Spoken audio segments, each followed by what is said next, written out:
A very warm welcome to the International SOS COVID-19 update. I'm very pleased to be joined today by Dr. Irene Lai from Sydney, and I'm joining you today from the middle of Gloucestershire. Now, we're adopting and moving forward with our business continuity planning, and for most of our centres now worldwide, we've moved to a work from home environment, and that means that we are protecting the workforce within our clinics, within our remote sites, and with our assistance centres to ensure that they are in the safest possible environment that we can possibly keep them in, and to ensure that for that workforce that we have as little as possible cross-contamination. So with that group, we will prepare, and we are preparing for the ability for them to work from home should they need to, especially in the assistance centres. We have got one assistance centre that's already working from home, and other centres who are in the final stages of being able to prepare accordingly. During today's session, what we hope to do is to bring you an update which Dr. Irene will take us through shortly in terms of where are we with COVID-19, what's the weekly update relative to the situation. We'll have a look at evacuations, how are we managing evacuations across the globe, and we'll then ask Dr. Irene to give you an update in terms of how are we managing and where are we going relative to your environment of overseas deployed workers, your international assignees, and how do we protect them and how can we provide services to them. And then finally, we'll have a look at some of the emotional support demands that your workforce may be facing as we move through the next period of 12 weeks or so, where we see COVID developing in many of your operations. So firstly, let me turn to Dr. Irene and ask you whether we can have a look at the update. What have we seen over the last week? It's been incredibly fluid. So where are we, Dr. Irene? Thank you. Thanks, Mike. Since our last update, unsurprisingly, more countries have reported their first imported cases. If you go to our website, there is a map there with different colours, and that map is gradually getting filled in.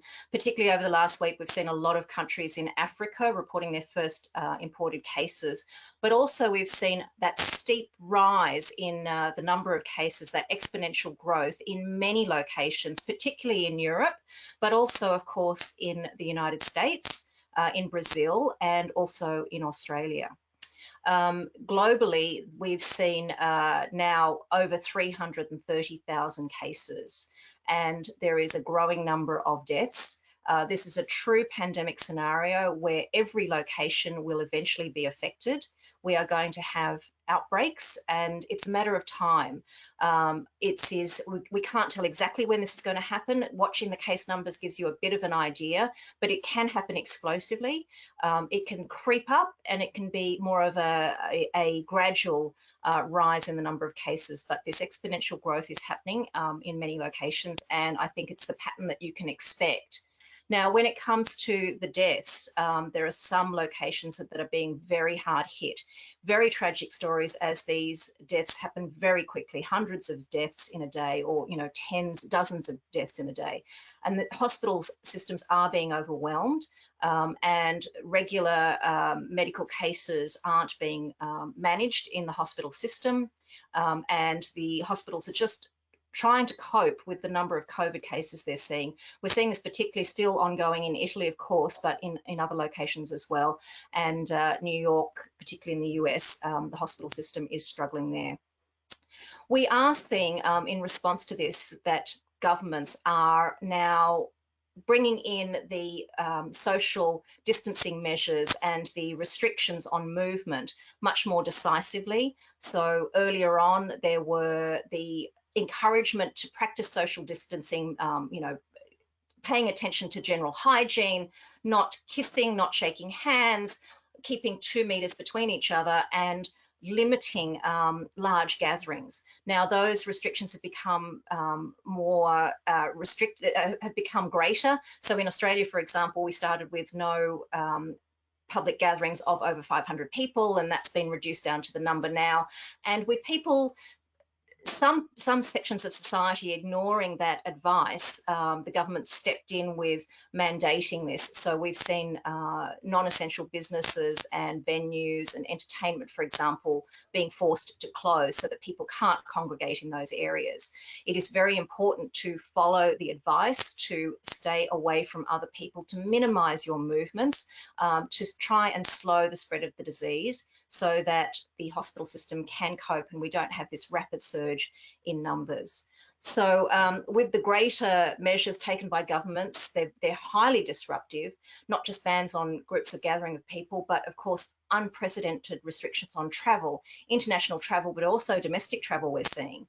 So Mike, can you please help us understand with these travel restrictions and lockdowns, how are we able to support organisations with evacuations? Thank you, Irene. It is becoming particularly challenging at the moment, and especially because of these lockdowns and restrictions and limitations. So we certainly remain in an extremely fluid situation. And a lot of our effort is currently focused on the monitoring and understanding of what government's advice is, what public health decision and information is in terms of indicating direction. We currently are delivering two primary types of evacuation. The one that International SOS historically has been well known for in terms of a medical air ambulance type of evacuation for a critical type of case. And the other one, more and more we're seeing today, is a mass passenger charter, not medical, but to facilitate the movement of a group of individuals back to a home location or a safe haven, where individuals may have become entrapped through the implementation of some of these limitations and social restrictions implemented by governments. So with that in mind, we obviously have a long history of managing both medical evacuation and charter security type of evacuation. So we've got a history of understanding how they work. With COVID-19, the principles are exactly the same. The process of managing the air transport of medical patients doesn't change. It's just got considerably more complex. And we're focused on three types of problem that we're trying to address today in terms of demand. Firstly is, how do we find a suitable aircraft and airframe? Secondly, how do we ensure that we obtain both the patient medical and local aviation authority approvals relative to a transportation process, and ensuring that the medical facilities that we're planning on moving a patient to is going to be able to take the patient because of some of the complexities and pressure on local medical facilities in dealing with COVID-19 patients. And you'll recognize that when we have a patient, if they are not a COVID-19 patient, it doesn't mean that it's easy to get them into a hospital. And more today, the challenge is hospitals are being overrun by COVID-19 patients, and they are restricting the number of patients they're coming in. I've seen in the UK yesterday, they're talking about cancer patients and only the most severe cancer patients being continued to be treated in the future. And this means that when we're trying to evacuate patients, it's particularly complex to find a hospital that is able to take them and is able to then provide long-term support to them. So with permits, we are finding that more and more challenging. Many countries are restricting evacuations of individuals into their countries to all but their own nationals, and that's becoming a particular problem. Hospital beds are again going to be considerably more complex as we move forward, and for many of our situations, we're finding the hospitals turning patients away relative to that process. So our team currently are monitoring exactly where it is from a medical operations and aviation point of view. We have specialists around the group who are keeping a very close eye on this to find the best outcome for patients and to understand how we effectively move them in the right situation. But it is becoming considerably more complex, where practical, and a lot of advice in terms of travel today is aimed at minimizing the number of individuals traveling to ensure that people are in a location that they understand the medical risk in those locations and they're prepared to accept them for the next perhaps 3 or 4 months. And there's every likelihood that the ability to move patients across borders is going to get more and more challenging as we progress through the development of this COVID-19 wave, especially across Europe, America, and Africa. I think Asia, we may see a second wave coming back into Asia at some point in the future, which may create more challenge. And we're certainly seeing in Asia areas like India, Indonesia, which are likely to present more challenges in the future as we start to see cases growing in those locations.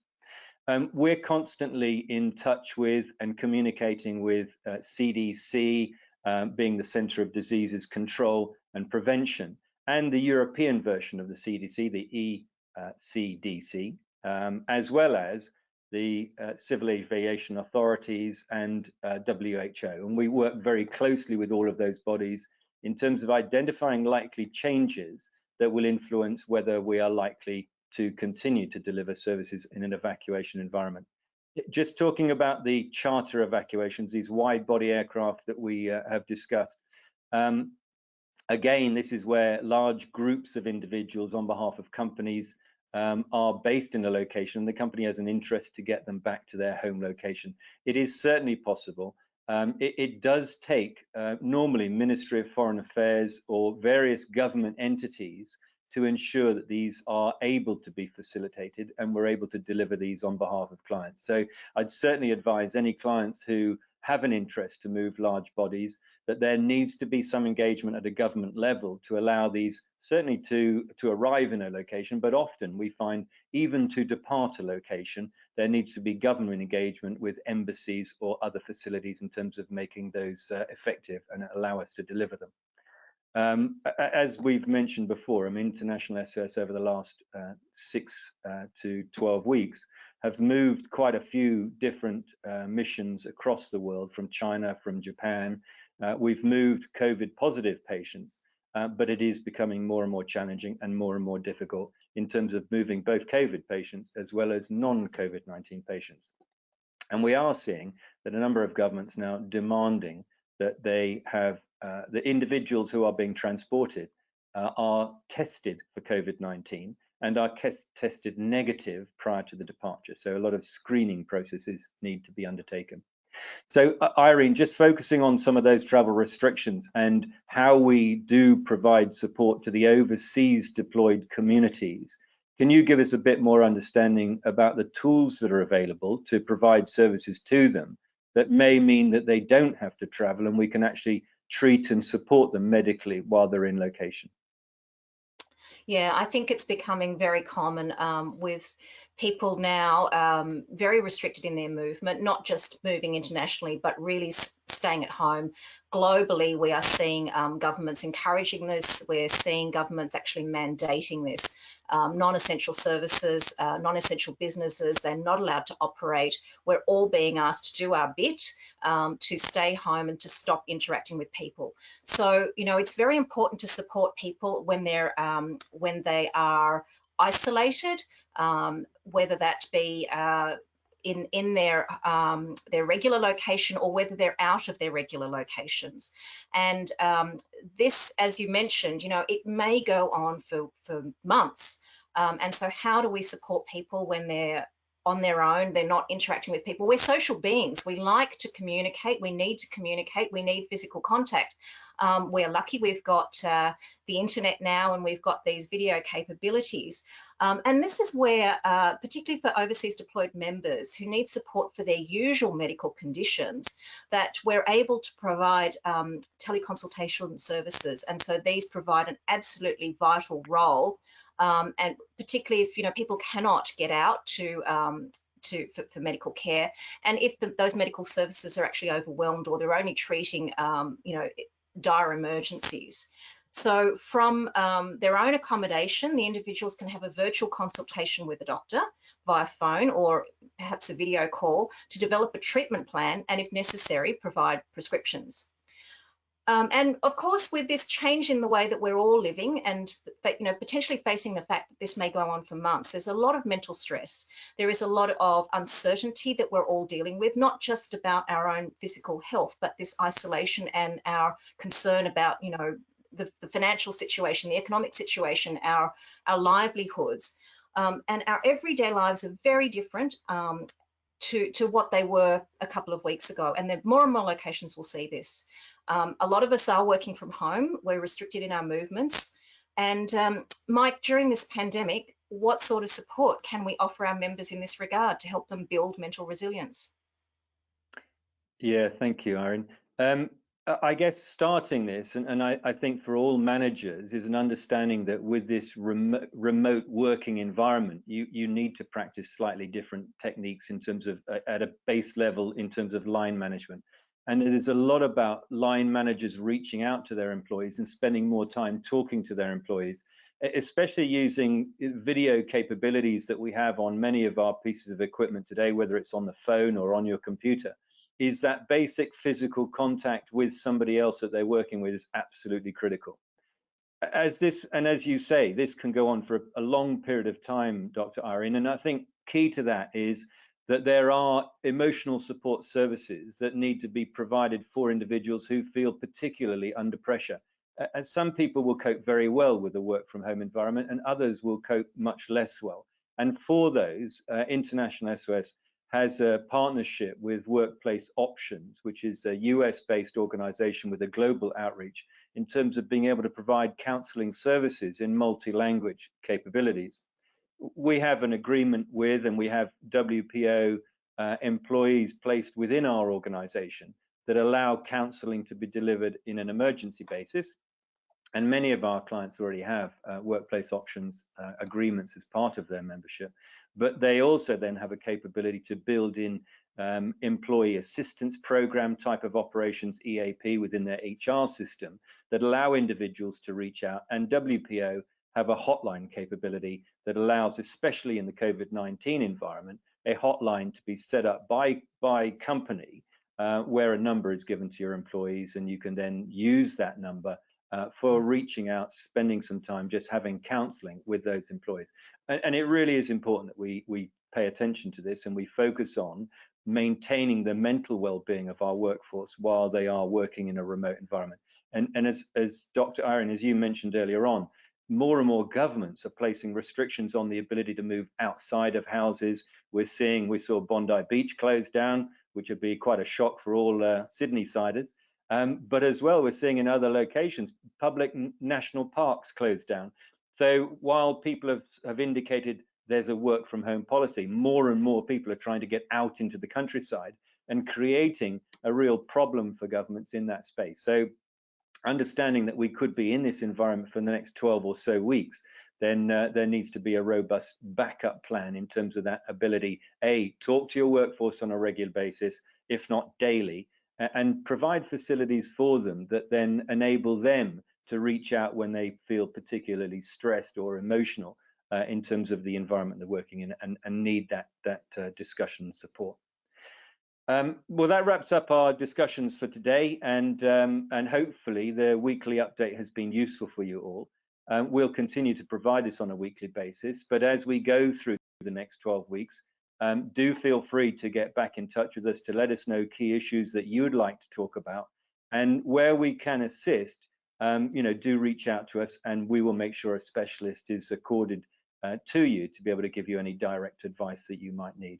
So thanks very much for attending today's COVID-19 weekly update. We look forward to seeing you again in the future. And again, do keep in touch with us. Let us know how your workforce are doing and areas that we need to focus to provide you better support. Thanks very much for attending, and have a very good day. Thank you.